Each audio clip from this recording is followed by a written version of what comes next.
आज Doubtnut app download करें।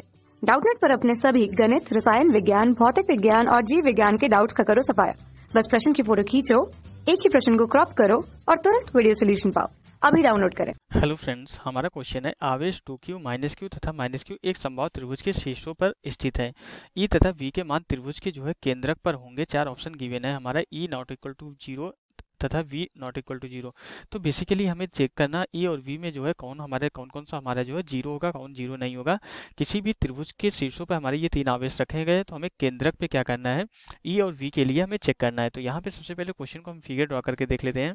एक सबसे पहले हम यहाँ पे त्रिभुज कंसीडर कर लेते हैं। ओके, ये हमारा क्या हो गया, ये हम कोई समबाहु त्रिभुज यहाँ पे ये कंसीडर कर लेते हैं।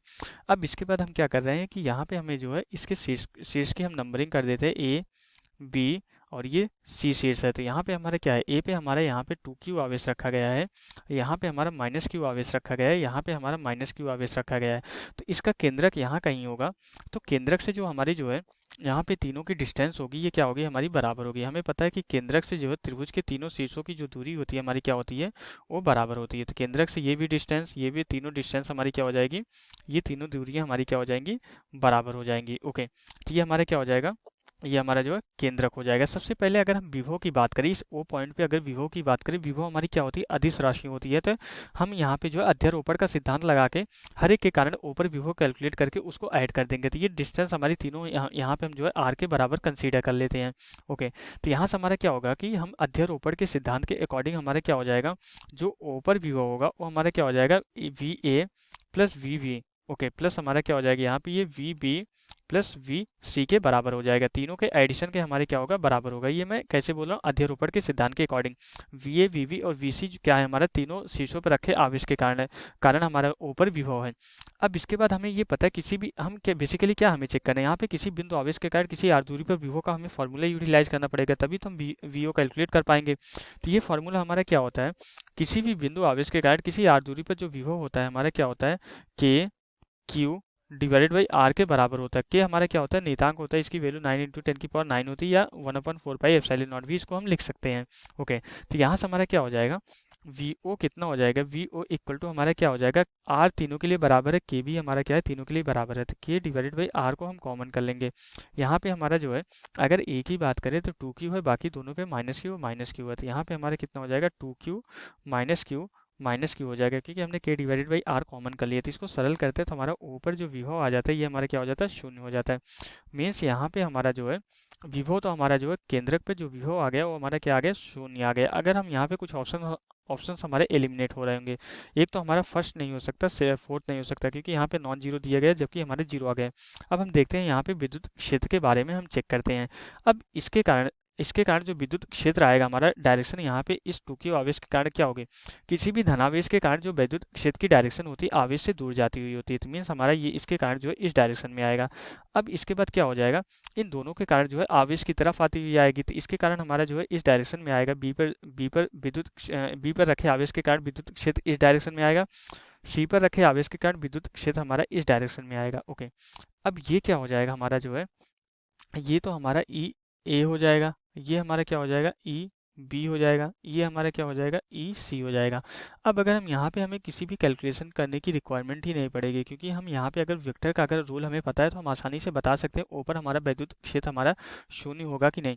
अब अगर हम देखें तो यहाँ पे हमें सबसे पहले विद्युत क्षेत्र का किसी भी बिंदु आवेश के कारण आर दूरी पर फॉर्मूला क्या होता है, ई इक्वल टू हमारा क्या होता है, K Q divided by R square के बराबर होता है। ओके, अगर हम यहाँ पे फॉर्मूला चेक करें तो यहाँ पे हमारा न तो आर जीरो है, न तो क्यू जीरो है किसी का, और के तो हमारा नियत राशि है। तो मीन्स हमारा ये तीनों राशि हमारी नॉन जीरो है। मीन्स यहाँ से ये फिक्स हो जाता है ई वी और ई सी हमारे ये तीनों क्या है, ये तीनों हमारे नॉन जीरो हैं।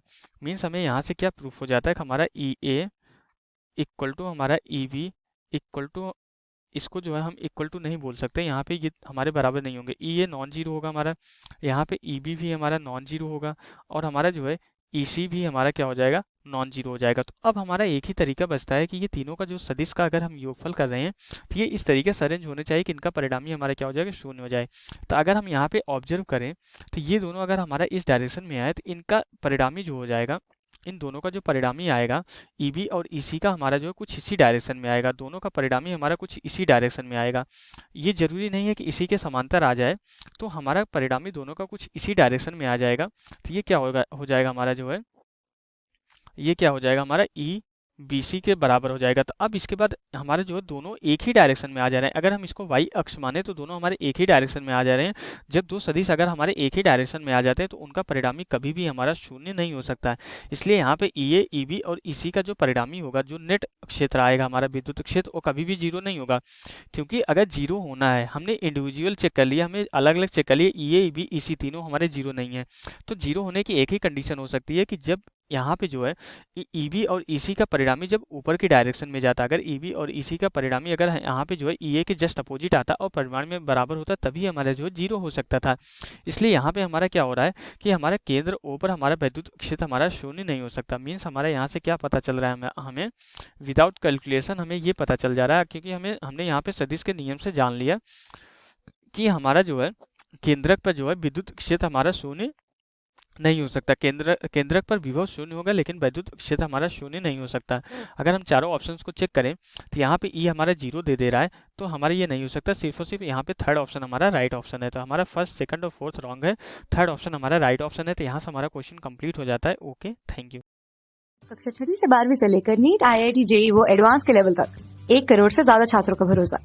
आज ही डाउनलोड करें डाउटनेट ऐप या व्हाट्सएप करें अपने सारे डाउट्स 8400 400 400 पर।